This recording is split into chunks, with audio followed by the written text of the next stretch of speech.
देश की इंजीनियरिंग का चमत्कार हिमालय की छाती को चीरकर बनाई गई अटल टनल रोहतांग के दीदार आप कई बार कर चुके होंगे।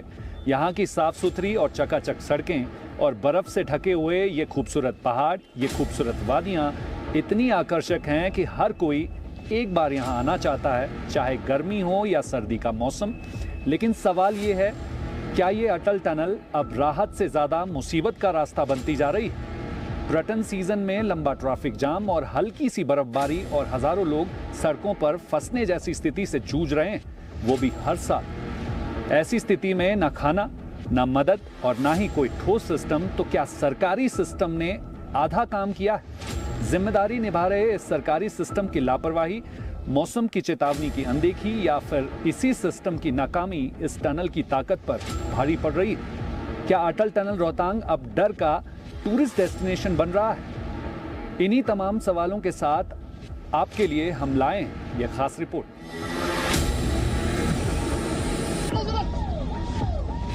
रात 10 बजे से फंसा हूँ, अभी तक मैं लगभग किलोमीटर भी दूरी तय नहीं कर पाया हूँ। हम पीछे 4 किलोमीटर से पैदल आए हैं, हमारी गाड़ी वहाँ पे फंसी हुई है। अभी भी बहुत हजारों गाड़ियाँ उधर अंदर है। ये पहली बार प्रॉब्लम नहीं है। अगर पहली बार प्रॉब्लम हो तो हम मान लें कि भी पहली बार है।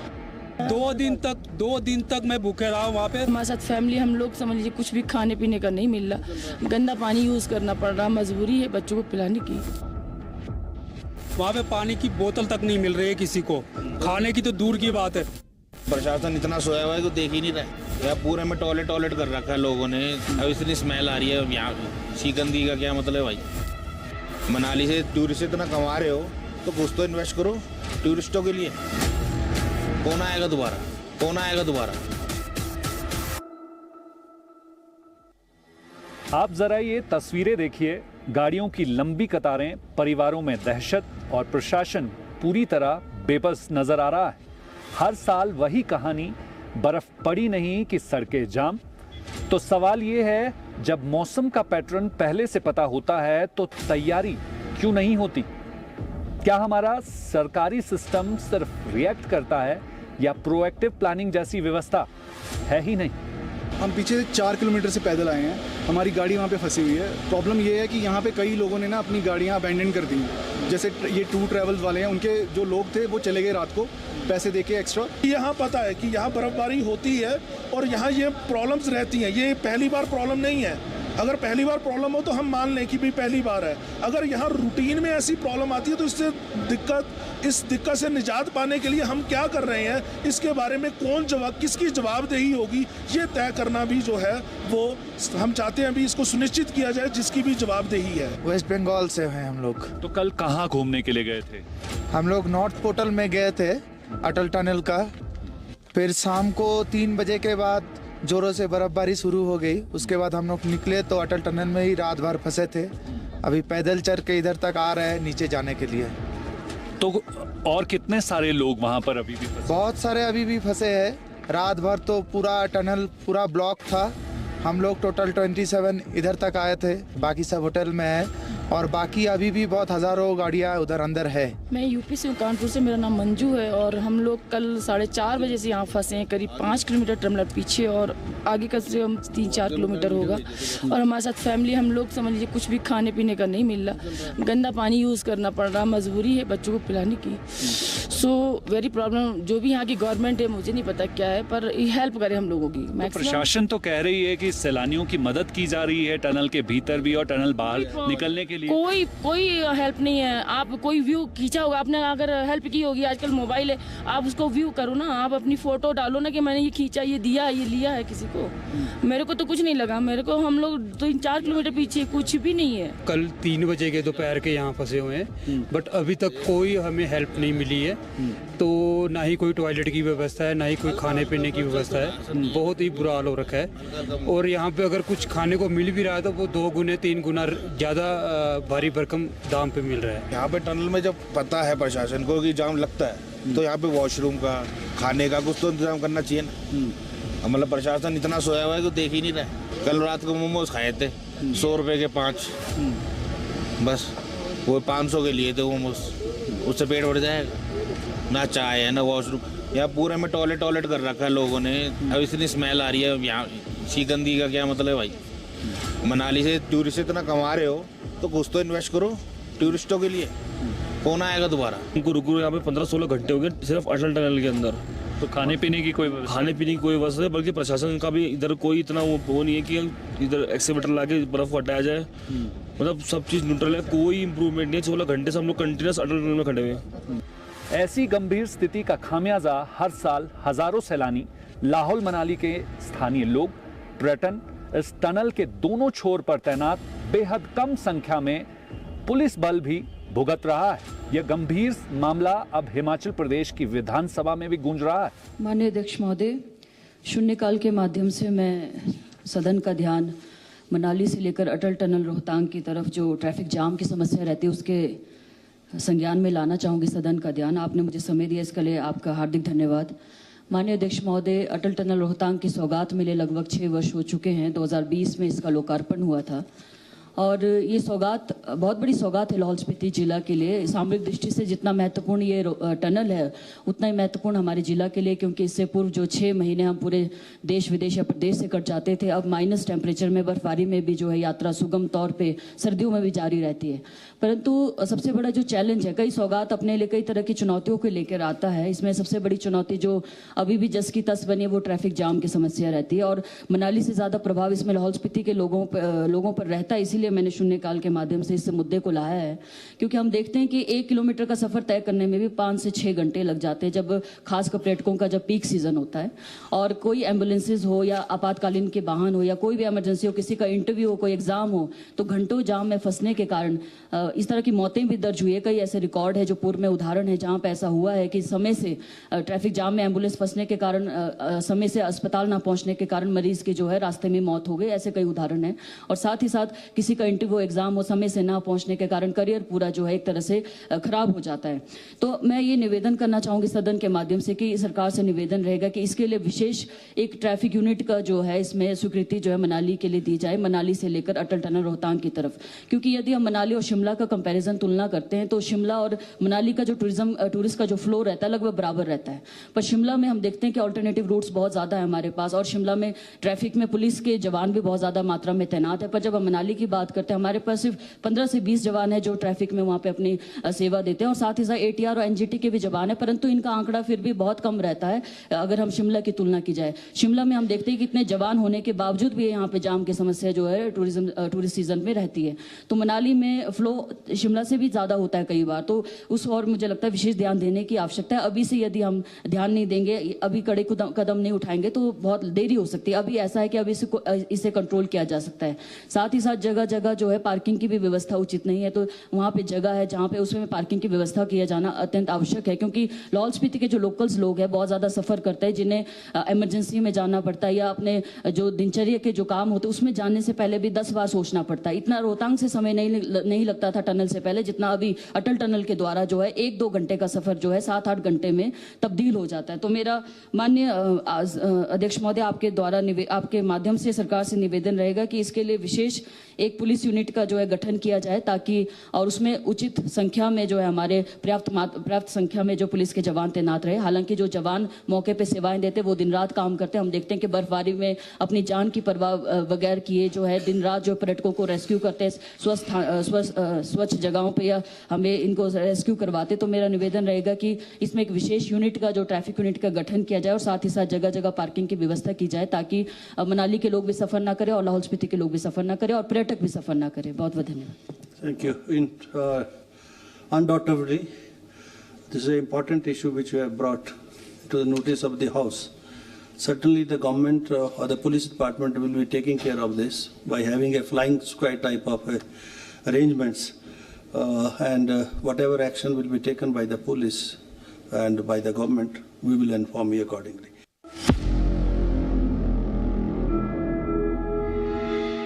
दुनिया के ठंडे देशों में जहां महीनों बर्फबारी होती है वहां ट्रैफिक रुकता नहीं, तो फिर हिमाचल में ही हर साल हालात क्यों बिगड़ते हैं? क्या हमारे पास आधुनिक मशीनरी की कमी है या फिर मैनेजमेंट की व्यवस्था में ही बड़ा छेद है? आलम यह है कि पहले इतने प्रसिद्ध डेस्टिनेशन में सैलानियों को फंसने दीजिए, जब हालात बेकाबू हो जाएं तो रेस्क्यू मिशन चलाइए। क्या यही समस्या का हल है? क्योंकि पिछले 6 वर्षों में यह परेशानी हर बार सामने आकर चुनौती दे रही है। और सबसे बड़ा सवाल, क्या लोगों की जान जोखिम में डालकर ही सरकारी सिस्टम जागेगा? देखिए, मनाली में ट्रैफिक की प्रॉब्लम तभी होती है जब या वीकेंड हो या टूरिस्ट सीजन हो। उसमें भी हमने ये कोशिश भी की है और हम धन्यवाद भी करते हैं माननीय मुख्यमंत्री जी का, जिन्होंने अभी हाल ही में रांगड़ी में एक पुल को स्वीकृति भी दी और जिसका काम भी शुरू हो गया है, जिसकी वजह से ट्रैफिक जो जैम्स हमारे यहाँ लगते हैं, ये इसमें हमें काफ़ी राहत मिलेगी। जो बात आप कर रहे हैं, जब भी भारी बर्फबारी होती है उस समय बहुत सी 2x4 गाड़ियाँ जो पहले ही लाहौल की तरफ गई होती है, क्योंकि टूरिस्ट एकदम से पैनिक कर जाते हैं, उस स्थिति में वापस आना शुरू हो जाते हैं। और जो नॉर्थ पोर्टल हमारा है और हमारी तरफ की जो सड़क है उस पर काफ़ी हिमपात होने के कारण ट्रैफिक जैम्स होते हैं। हमने एडवाइजरी भी जारी की है कि जब भी वेदर फोरकास्ट आने वाले समय में स्नो का होगा तो गाड़ियां पहले ही रोक दी जाएं, ताकि इस तरह के जो ये ट्रैफिक जैम्स हैं ये ना लगे। दूसरी ओर लाहौल प्रशासन से भी हमने बात की है कि जब इस तरह का स्नोफॉल होता है तो जो टूरिस्ट लाहौल की ओर है उन्हें लाहौल में ही रोका जाए ताकि हड़कंप ना मचे। 250 के करीब जो गाड़ियां हैं, जिनमें से अराउंड 100 जो हैं वो लाहौल में हैं और बाकी कुछ जो है हमारे इलाके में हैं। कल शाम को फिर से बर्फबारी ज़्यादा हो गई थी, इसलिए जो है वो सभी जो हमारा इवैक्यूएशन एंड ट्रैफिक मैनेजमेंट थी वो पूरा हो नहीं पाया जी। Drivers are not able to take right decisions at the right time, तो उसके कारण जो है काफ़ी गाड़ियाँ जो है आपस में थोड़ी टकराई हुई हैं। जब से अटल टनल बना है, अटल टनल के लोकार्पण होकर 6 वर्ष हो चुके हैं और 6 वर्षों से हम देख रहे हैं कि जो एक समस्या जो जस की तस बनी है वो है ट्रैफिक मैनेजमेंट की। और ट्रैफिक मैनेजमेंट में हम देख रहे हैं कि कसूर जवानों का नहीं है, पुलिस जवानों का कसूर नहीं है। कसूर जो मुझे लगता है एक लंबे समय से सरकारों का रहा है, क्योंकि इसमें हम देख रहे हैं कि इस तरह की पूरी तैयारी पहले से नहीं की गई और इसका खामियाजा लोगों को भुगतना पड़ता है। और इसमें हम देख रहे हैं कि सिर्फ 15 से 20 जवान जो पुलिस मनाली पुलिस के पास है जो ट्रैफिक में तैनात रहते हैं, और ये आंकड़ा बहुत कम है। शिमला से अगर हम तुलना करें, हम देखते हैं शिमला में जो टूरिज्म या टूरिस्ट का जो फ्लो रहता है वो लगभग मनाली के बराबर ही रहता है, या मनाली से ऊपर नीचे ज़्यादा नहीं रहता, बराबर ही रहता है। एक दिन में हज़ारों गाड़ियाँ प्रवेश करती है और उसको मैनेज करने के लिए हमारे पास पुलिस के जवान नहीं है। तो 0 आवर में उठाने का मकसद ये था कि इसमें स्पेशल यूनिट जो है मनाली के लिए स्वीकृत की जाए और मनाली से लेकर जो अटल टनल रोहतांग का जो साउथ पोर्टल है वहाँ तक ट्रैफिक को बेहतर मैनेज किया जाए। SOP भी हम तभी इम्प्लीमेंट कर पाएंगे जब वहाँ जवानों की संख्या ज़्यादा होगी। और साथ ही साथ जो है पार्किंग की व्यवस्था भी नहीं है, पार्किंग की व्यवस्था को भी बनाए रखने के लिए मैंने सरकार से मांग की कि इसमें उचित कदम उठाए जाए, क्योंकि हम देख रहे हैं कि इस प्रकार का कई तरह का नुकसान होता है। लोग समय से नहीं पहुंच पाते, 5-6 घंटे का सफ़र लग जाता है जहां आप 1-2 घंटे की बात करते हैं। और कोई मरीज़ हो तो एम्बुलेंस हो या कोई आपातकालीन परिस्थितियों में तो और भी जो स्थितियाँ घातक बन जाती, किसी की मौत हो जाती है। ऐसे उदाहरण पहले भी शामिल है, या किसी का एग्ज़ाम हो, इंटरव्यू, समय से नहीं पहुँच पाते। तो ये ऐसा ना हो कि हमारे लिए अभिशाप बन जाए। हम देख रहे हैं कि 6 से 7 घंटे हमारे को वहाँ पे जाम में लग जाते हैं और ये सब की बात है। और गाड़ियाँ इस तरीके से फंसी होती है कि ना आगे जाने को होता ना पीछे जाने को। तो इसमें मुझे लगता है अभी समय से कदम उठाने की आवश्यकता है और यही मांग हमने सरकार से की है, ताकि आने वाले समय में इसको कंट्रोल किया जा सके। नहीं तो एक बार स्थिति हाथ से निकल जाएगी तो फिर संभालना और मुश्किल हो जाएगा।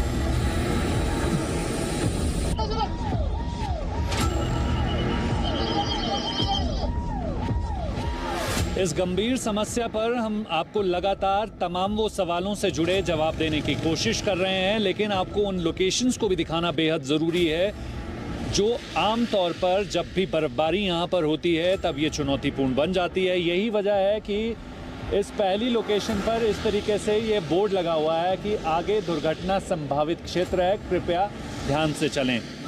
मैं इस वक्त अटल टनल से महज 4 किलोमीटर की दूरी पर हूँ और यहाँ की मौजूदा स्थिति आपको बताना बहुत ज़रूरी है। मैं चाहूँगा कि एक बार पैन करके जो है वो इस सड़क की तरफ दिखाएं कि जो ये आम सा दिखने वाला चकाचक जो ये हाईवे है, उस हाईवे पर आप देख रहे हैं कि अभी ट्रैफिक बहुत आसानी से जा रहा है, लेकिन यही आम सा दिखने वाला हाईवे जो है अब चुनौतीपूर्ण बन जाता है जब यहाँ पर हल्की हल्की बर्फ होना शुरू होती है। और ऐसे में आप अमूमन जो वायरल वीडियोस देखते हैं इसी सड़क के इस पोर्शन के देखते हैं जहाँ पर फिसलते हुए वाहन जो हैं या तो नालियों की तरफ आते हैं या फिर एक दूसरे से टकराते हुए जाते हैं। तो आप समझिए ये वो लोकेशन है जिस पर टैकल करना जो है वो आने वाले समय में बहुत ज़रूरी है, क्योंकि जब भी बर्फबारी होती है तो लगभग ये 300 मीटर का हिस्सा जो है वो काफ़ी चुनौतीपूर्ण बनता जा रहा है, जिसमें पिछले 6 सालों में कई सारे वाहन एक दूसरे से टकरा चुके हैं। राहत की बात यह है कि इन हादसों में गंभीर चोटें फिलहाल किसी को नहीं आई। अटल टनल अपने आप में एक इंजीनियरिंग मार्वल है और इसे देखने के लिए लगभग पूरे देश भर से लोग यहाँ पर आते हैं। लेकिन हम लोग देखते हैं कि सर्दियों में पर्टिकुलरली जब स्नोफॉल होता है उस टाइम पे रोड्स बंद हो जाते हैं, लोगों को ट्रैवल करने में बहुत इशू होता है, घंटों का जाम लगता है। हमारी सरकार इस पे काम करती है, लेकिन हमारे पास फिर भी बहुत सारे ऐसे चैलेंजेस हैं जो एक आम आदमी को बहुत ज़्यादा प्रॉब्लम में डाल देते हैं। बिकॉज अगर आप 10 घंटे 12 घंटे एक दिन जाम में बैठे हैं तो दैट इज नॉट नॉर्मल। हम लोग टैक्स इसलिए पे नहीं कर रहे हैं कि हमें ये क्वालिटी ऑफ सर्विसेज मिले, लेकिन हमारे पास कुछ ऐसे चैलेंजेस हैं जो कि एड्रेसेबल हैं बट अभी तक एड्रेस नहीं हो पाए हैं। जैसे कि सबसे पहला चैलेंज कि एडमिनिस्ट्रेशन अलर्ट जारी करता है, ऑरेंज अलर्ट है, रेड अलर्ट है, मत आइए, सेफली ट्रैवल कीजिए, जरूरी नहीं है तो मत आइए, फिर भी लोग आते हैं। तो जैसे कि टेक्निकल रीजंस अगर हम देखें या उन देशों से कंपेयर करें जहां पे हिली टेरेन्स हैं लेकिन फिर भी वहां पे ट्रैफिक मैनेजमेंट अच्छा है और the chances of tragedies are lesser. So जैसे नॉर्वे का ट्रॉम्सो माउंटेन रोड है तो वहां पर वो self heating face change materials अपने रोड में इंक्लूड करते हैं। तो उससे क्या होता है कि जब वो मटेरियल्स हमारे पास गर्मी में हीट एब्जॉर्ब करते हैं एंड सर्दी में उस हीट को रिलीज करते हैं, एंड जब ये प्रोसेस होता है उसकी वजह से हमारे पास डी आइसिंग होती है। एंड सेकेंडली कुछ रिस्की पॉइंट्स ऐसे रहते हैं जहाँ पे यहाँ वर्ल्ड में भी बहुत सारी जगह पे इस तरीके की टेक्नोलॉजीज यूज होती हैं, जैसे कि लोग रेजिस्टिव हीटिंग का बहुत इस्तेमाल करते हैं। जैसे रेजिस्टिव हीटिंग मैट्स हमारे पास कनाडा में यूज होते हैं, चाइना हमारे पास इस तरीके की टेक्नोलॉजीज यूज करता है, जापान, स्विट्जरलैंड, डिफरेंट कंट्रीज में जहाँ पे स्नोफॉल होता है वहां पे वो इस तरीके की चीजें यूज करते हैं। और आप हीटिंग मैट्स यूज कर सकते हैं, जैसे कि जो मैट्स ऑलरेडी बने हैं आपने उनको बिछाया, उसके ऊपर अपना रोड कंस्ट्रक्ट किया, may be that is something around 2 to 3 inches below that road, and आप उसको इलेक्ट्रिसिटी प्रोवाइड करेंगे, इलेक्ट्रिसिटी, एंड जब इलेक्ट्रिक करंट उससे पास होगा ड्यू टू रेजिस्टिव हीटिंग वहां पे हीट जनरेट होगा और वो हीट आपके पास स्नो को मेल्ट करने में हेल्प करेगा। तो चाइना ने इसी टेक्नोलॉजी को सेल्फ पावर्ड किया है, उन्होंने इसके साथ सोलर पैनल्स इंक्लूड किए हैं। तो इस तरीके की टेक्नोलॉजीज ऑलरेडी अवेलेबल हैं और जहां हमारे पास वो रीजन्स हैं जहां पे बहुत जरूरत है हमें, फॉर एग्जांपल जो स्टीप स्लोप्स हैं जैसे अटल टनल के पास जहां पे एकदम से गाड़ियां फिसल जाती हैं। So what we can do instead of only relying on the technologies that are conventional, हम नई टेक्नोलॉजीज को इस्तेमाल कर सकते हैं जो ऑलरेडी प्रूवन है। एंड अगर हम पूरे पैच पे नहीं तो कुछ रीजन्स में उसको स्टार्टिंग के लिए, ट्रायल्स के लिए यूज कर सकते हैं, जो भी हम अफोर्ड कर पाए या जो भी हम करंटली इंस्टॉल कर पाए। इसमें कोई दो राय नहीं है कि सामरिक दृष्टि से अति महत्वपूर्ण इस अटल टनल के बन जाने के बाद लेह लद्दाख, हिमाचल प्रदेश के लाहौल स्पीति, कुल्लू सहित देश भर के आने वाले सैलानी इस टनल का इस्तेमाल अपनी सहूलियत के लिए कर रहे हैं। लेकिन पिछले 6 सालों में इस टनल तक पहुंचने वाली इस सड़क पर ये कुछ एक ऐसी लोकेशंस हैं जो बेहद खतरनाक स्थिति पैदा करते हैं जब यहाँ पर बर्फबारी का दौर जारी होता है, चाहे वो भारी बर्फबारी हो या फिर हल्की बर्फबारी। इस इलाके पर जो है अमूमन फिसलते हुए वाहन जो हैं वो एक दूसरे से टकराते हुए नजर आते हैं, जिसकी वजह से ये समस्या सामने निकल कर आ रही है कि लगभग 1 दिन से 2 दिन तक सैलानियों को इन इलाकों में अपने वाहनों में कड़ाके की ठंड और बेहद कठिन परिस्थितियों में ठहरने को मजबूर होना पड़ रहा है, जिसकी वजह से हर साल पिछले कुछ बर्फबारी के दिनों में रेस्क्यू मिशन को चलाया जा रहा है। कहीं ना कहीं इस परेशानी के बाद यहाँ से जो लोग परेशान होकर जा रहे हैं, तो आप समझिए कि किस तरीके की इमेज जो है वो इस टनल और इस टूरिस्ट डेस्टिनेशन की बन रही होगी। यही वजह है कि ये डेस्टिनेशन अब डर का दूसरा टूरिस्ट डेस्टिनेशन बनता जा रहा है। यही दिखाने के लिए हम ग्राउंड जीरो पर पहुंचे हैं और कहीं ना कहीं इस ट्रैफिक जाम की समस्या की वजह से टनल पर भी दबाव बढ़ता जा रहा है, चाहे वो प्रदूषण को लेकर हो या फिर स्वच्छता को लेकर भी हो। कहीं ना कहीं इस समस्या के बाद अब एक डिमांड उठ रही है कि हिमाचल सरकार, कुल्लू प्रशासन और लाहौल प्रशासन जो है वो मिलकर एक एसओपी तैयार करे जब भी इस तरीके के आईएमडी अलर्ट्स हों, ताकि वो एसओपी तुरंत प्रभाव से लागू हो, ताकि हजारों लोगों को परेशानी का सामना उठाना ना पड़े।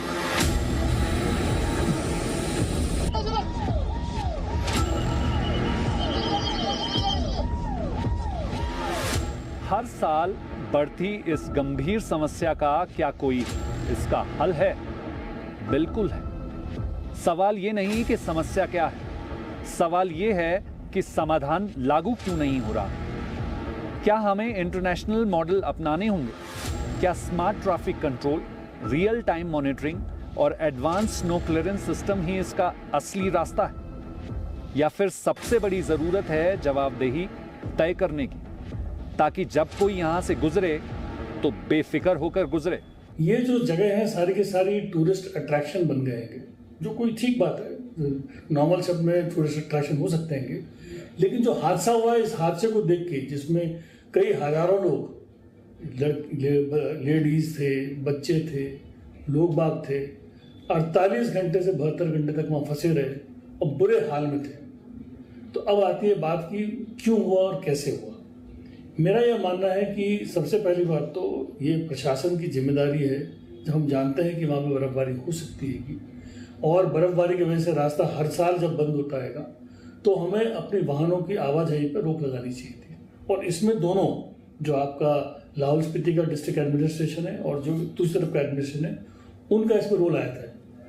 मैंने जब सुना कि टनल के अंदर लोगों ने जो है अब डेफिकेट किया है, लोगों ने वहाँ पे पेशाब, लैट्रिन वगैरह करके पूरी की पूरी टनल के अंदर, उनकी मजबूरी थी, उनके पास कोई और जगह नहीं थी, फंसे हुए थे। तो मैं लोगों को तो ब्लेम नहीं कर सकता, ब्लेम किसको करना है या रिस्पॉन्सिबिलिटी किसकी होनी चाहिए? ये होनी चाहिए एडमिनिस्ट्रेशन की। एडमिनिस्ट्रेशन को देखना चाहिए था कि ऐसा हादसा अगर हो रहा है, हर साल अगर हो रहा है, तो हमें जो भी कदम लेने उस कदम को लेना चाहिए था। वो तो अलग बात है कि बॉर्डर रोड्स की जो टीम थी वो आई और उन्होंने जो है अपना मनाली से केलोंग का रास्ता जल्दी से जल्दी खोलने की कोशिश करी, पर जब तक जो नुकसान होना था, जो बेइज्जती होनी थी, जो गंदगी फैलनी थी, वो सारी की सारी फैल गई।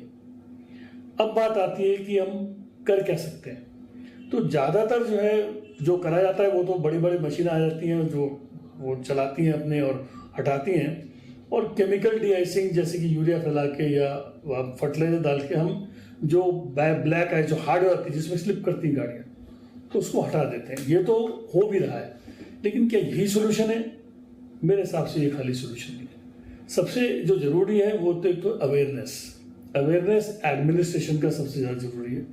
उनको मालूम है कि अगर इस तरह का हादसा होने वाला है तो गाड़ियों को आगे जो नेहरू कुंड के पास जो रुकने का प्लान होता है उसके आगे जाने नहीं देना चाहिए, लोगों को रोक देना चाहिए। और आपके जो फेसबुक है या अलग अलग जो तरीके हैं इंस्टाग्राम में, उसमें मैसेज डाल के लोगों को बताना चाहिए, अनाउंस करना चाहिए कि आगे आप नहीं जा सकते। अब आगे इतनी गाड़ियाँ कैसे पहुँच जाती हैं, क्या होता है, उसका जवाब तो प्रशासन ने देना है। क्योंकि अगर आपको मालूम है 500 जाने तो 1000 क्यों जा रही है, 1500 क्यों जा रही है गाड़ियाँ, तो या तो कोई और तरीका है। जो करप्शन का मामला आ सकता है कि लोग गाड़ी परमिट कर रहे हैं, क्योंकि मैं वहाँ पर हूँ नहीं, बता नहीं सकता, लेकिन गाड़ी आगे जाना इटसेल्फ जो एक गलत कार्रवाई है। हम क्यों लोगों की जान खतरे में डाल रहे हैं? क्या हम बड़े हादसे का इंतजार कर रहे हैं? मेरे तो समझ में ये बात आती नहीं है। वो तो चलो ठीक है, अंत में सब ठीक हुआ, अंत भला तो सब भला, लेकिन क्या हर बार इसी का इंतजार करना है? अटल टनल एक सपना, एक उपलब्धि है, लेकिन अगर उसी टनल तक पहुंचने वाली ये सड़कें लोगों के लिए मुसीबत बन जाएं, तो ये सवाल उठना लाजमी है, क्या हम सिर्फ प्रोजेक्ट बना रहे हैं या उन्हें सही तरीके से चला भी पा रहे हैं? अब फैसला सिस्टम को करना है, क्योंकि अगली बर्फबारी ज्यादा दूर नहीं है। इन्हीं सवालों के साथ छोड़े जा रहा हूं। आप बने रहिए जी पंजाब हरियाणा हिमाचल के साथ। धन्यवाद।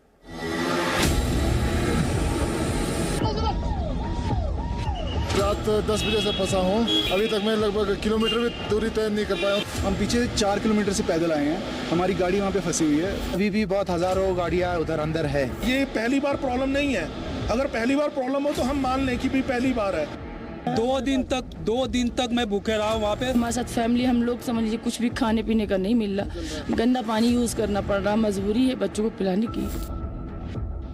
वहाँ पे पानी की बोतल तक नहीं मिल रही है किसी को, खाने की तो दूर की बात है।